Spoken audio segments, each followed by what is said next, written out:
Eisenhower would end up being elected in 1952.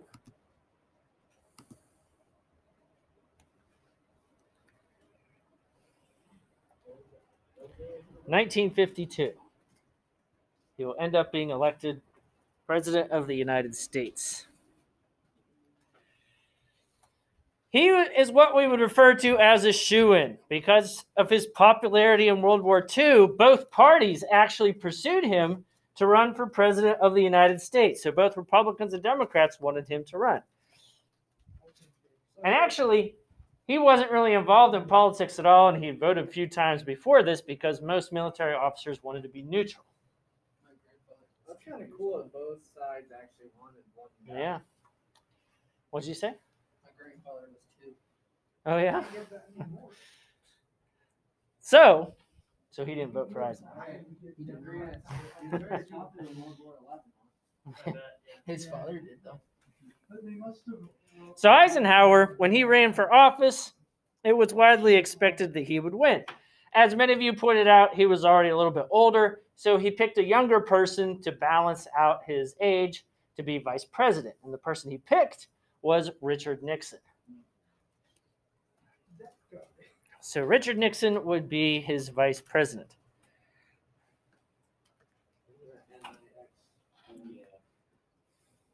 Nixon, yes. And by the way, if you don't want to type Eisenhower over and over again, does anybody know what his nickname was? Ike. So IKE would be his nickname. If you just want to... Yes. That's because that's Richard Nixon's nickname.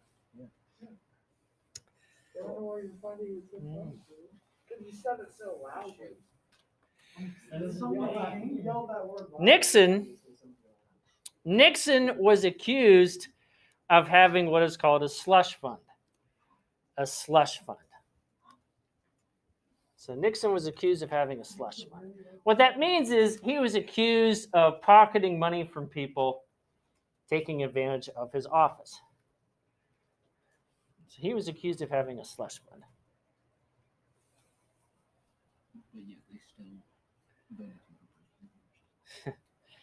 But Nixon gave a speech. It was called the Checkers speech.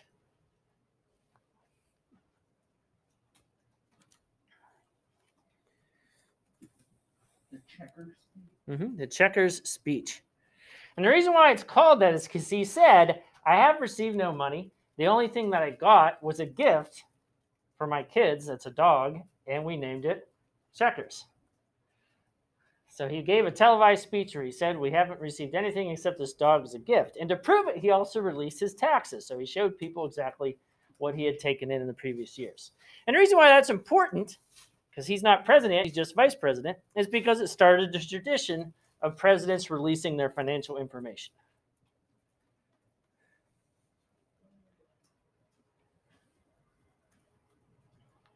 And so almost every president since then, or presidential candidate, has done this. Almost, except for one. Donald Trump. So, well, he had money to begin with before. He did, yes. But a lot of government officials and taxpayers paid for rooms that the Secret Service had to use. So he probably has received more money from American taxpayers than anyone else in American history that has run for president. But anyway, the 1952 election would be an historical landslide for Eisenhower and Nixon. The colors are a little bit switched around. Today they're the opposite, but Eisenhower's colors are in blue. And there you can see he won most of the West, the Midwest, the Northeast, and so on. So it was an incredible victory for Eisenhower. Yes, not that many states that voted for the Democratic Party that time. I was going to say, the red and blue aren't for Democratic and Republican. No, they switched. This was mostly because of a newscaster in the 1990s changed the colors, and everybody just followed it after that. I'm not sure why.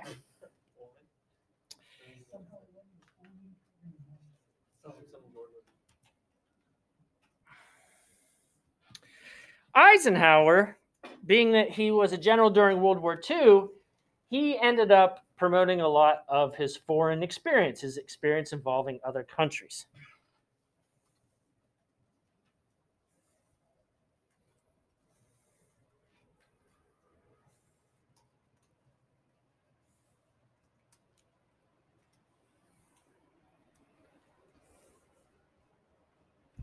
And so there are 5 things in particular that I'll mention. One is he helped end the Korean War. He helped end the Korean War.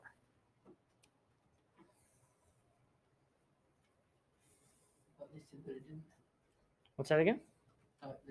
Well, they ended the fighting, the actual fight. 2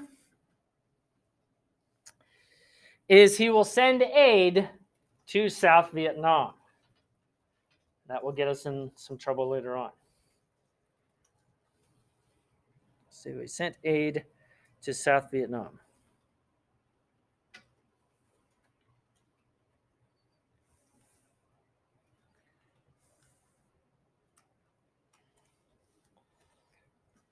Third one is that he cut the budget of the Army and Navy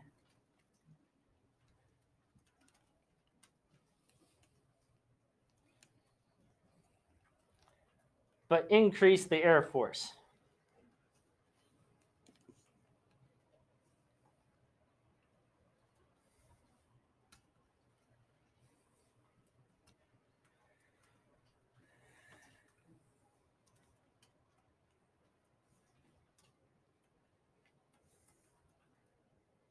How advanced are the Air Force in this time? We had the largest, I believe, and most advanced Air Force in the world, and have had that since.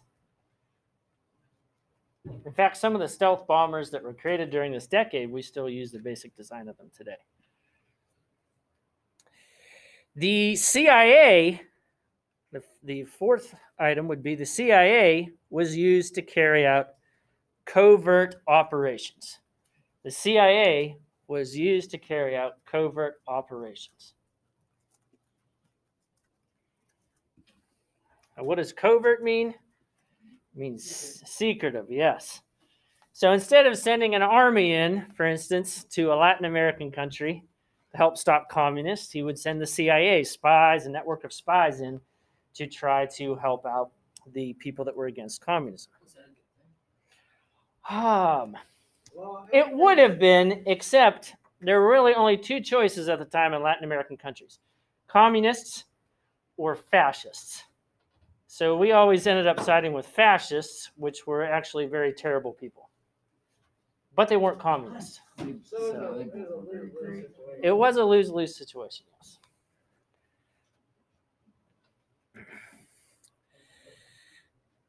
The last item wasn't really an action he took, but he was embarrassed when a U-2 spy plane was shot down in Russia. And we've already mentioned this before. He was embarrassed when a U-2 spy plane was shot down in Russia.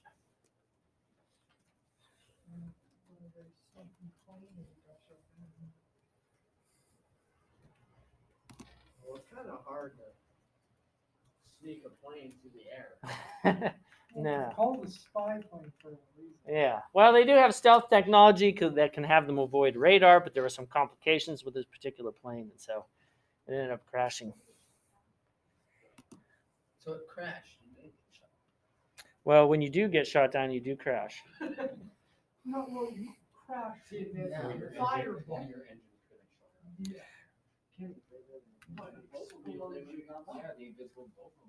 Eisenhower was known as a moderate Republican.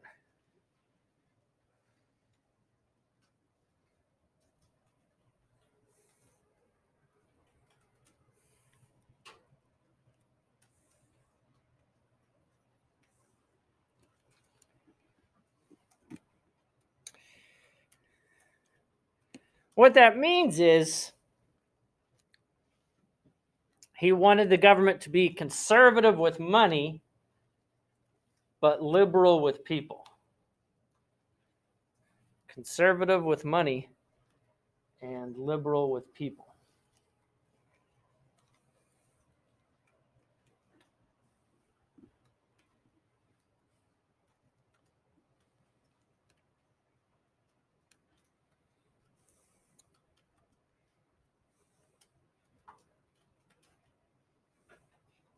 So he did not end up ending the New Deal programs. The New Deal programs were left.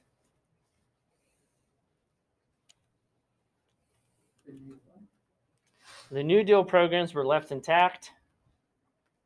So they're left alone. Especially, of course, the biggest one that still exists today, Social Security. And then he also endorsed raises in the minimum wage. He endorsed raises in the minimum wage.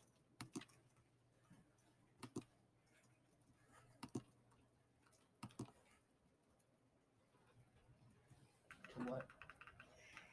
I don't have the specific amounts in front of me, but it was just, well, they said in the video there, 75 cents.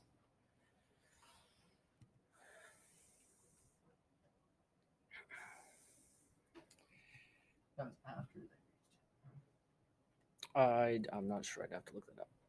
But anyway, the issue of civil rights also started to become more nationally important.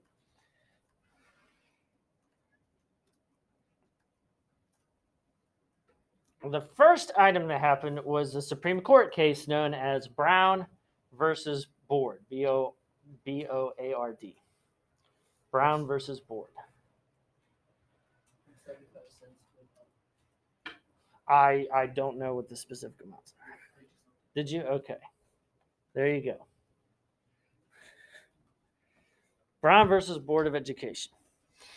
In this case, a group of families sued, and they'd be collectively known under one of the families' name, which was Brown, and they would sue the local Board of Education, and they would sue over the fact that African-American families had to send their kids across town to substandard schools, and they were segregated from the rest of the student body.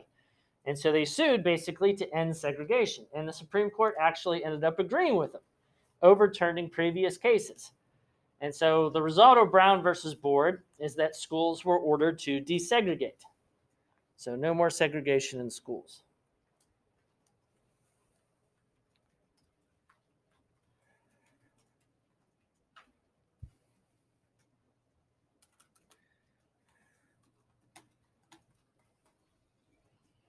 However, not everyone would agree with that.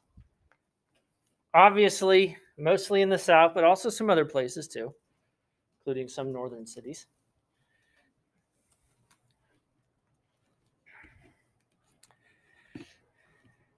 And the one place that will end up getting Eisenhower's attention will be Little Rock, Arkansas. Little Rock, Arkansas.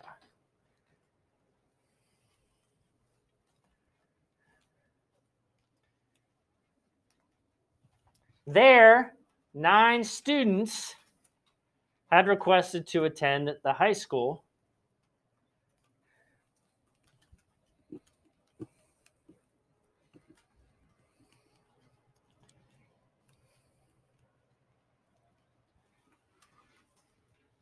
Of course, the local people and the governor disagreed.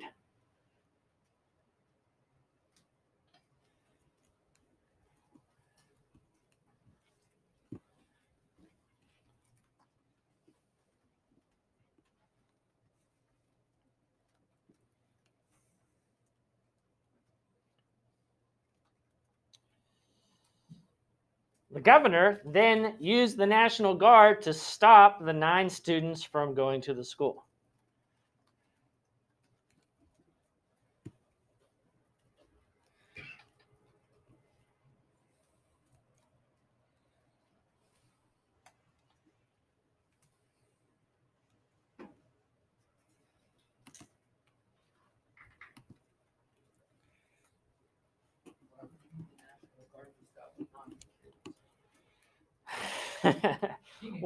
Governor wanted to make a stand. He wanted to show that he supported their traditional way of life where black and white people were segregated. And so he wanted to show the people he would do everything he could to stop this from happening, including putting the National Guard. Now, he used an excuse. He said he was worried about riots, so that's why he sent in the National Guard. But Eisenhower, in turn, took over the National Guard and instead used them and other troops to protect the 9 students. Well, that sucks when you get overpowered, doesn't it? People getting outranked here Yes. doesn't end well. So Eisenhower basically took over the National Guard and used other troops to help protect the 9 students. So they were allowed to eventually attend the all-white school. But that, of course, isn't the end of it. They faced a lot of harassment, getting beat up, spit on, and so on. And so eventually only 1 graduated from the school. But it, of course, led to a wave of other desegregation happening throughout the state. And so in 1956, Eisenhower easily wins re-election. After he survived his heart attack, Yeah. he almost didn't see the second election. And there you can see he once again did not win the South, especially after what he did in Arkansas. I wonder why that happened. But he did win overwhelmingly in 1956. One of his greatest accomplishments domestically inside the United States was the interstate highway system.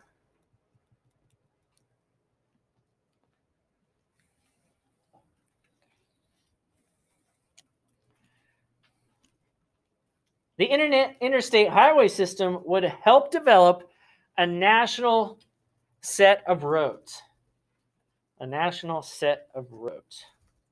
So anytime you're traveling and you're on a road that starts with an I, like I-80, for instance, or I-76 or I-95, those are all part of the interstate system. We really didn't have one before that. All the states built their own road systems, and sometimes they coincidentally came and connected with each other.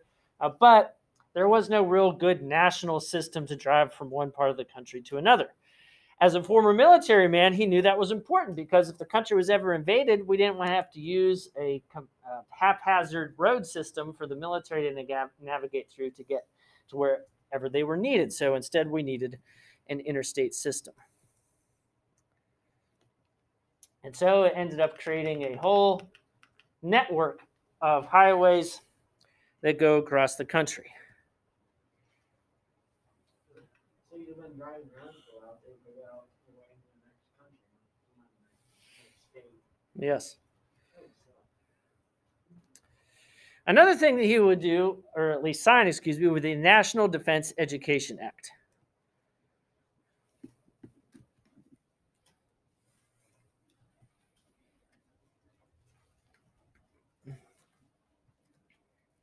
This would pour funding into science and math in particular. Science and math. And why did they do this? What scared them into spending money on science and math?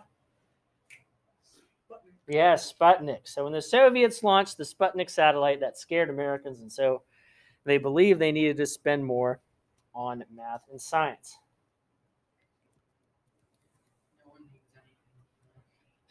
Yeah, no one needs math or science. Taxes. Taxes. Mm-hmm.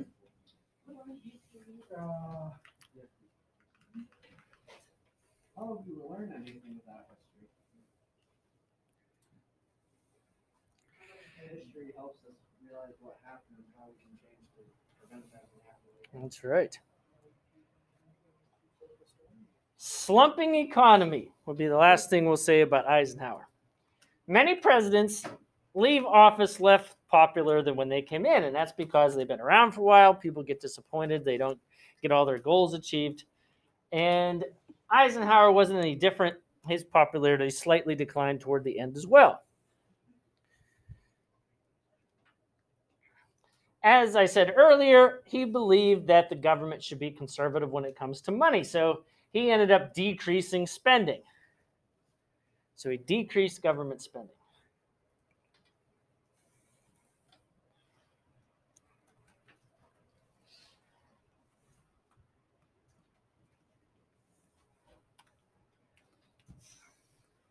However, the government is one of the biggest purchasers. They buy more goods and services than anyone else. So because of this, we ended up experiencing economic recessions at the end of the 1950s. So economic recessions. So because of this, we ended up experiencing economic recessions. And that just means productivity declined.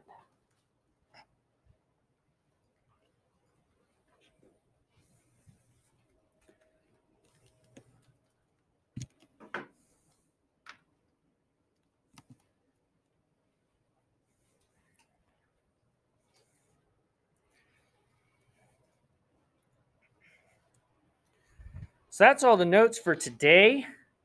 Make sure that you have submitted the media file, which is the EI chart that goes with the 2 videos. You can continue to work on the reading if you haven't already submitted that.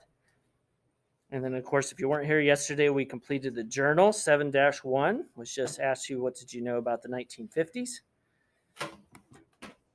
And just looking forward, tomorrow we'll continue by looking at some more of the culture in the 1950s. And the reason why they were able to concentrate all those things, why people were able to buy TVs and home appliances and so on, was because of that increased standard of living that we never had before. So that would be a big difference from the past. The baby boomers are really the first generation that were able to have long-term high standard of living. And so really it wouldn't be until the next generation, the baby boomers' kids, they were the first generation that didn't experience wide-scale poverty. So all these improvements and household things, is that why it's a golden age then? Yes, many people, because things just improved so much in everyone's lives, people look back on it affectionately like this is when things first got good. People mistakenly think back on it because many older people, were kids maybe back then, so they mistakenly think this was much better, but that isn't true because things have continually improved after that. And often we gloss over, the problems that still existed. Poverty was still above 20%. Segregation still existed. Women were expected to stay at home and so on. So there were obviously some social problems that still existed. But because of the economic improvement, people looked at it fondly. Yes? How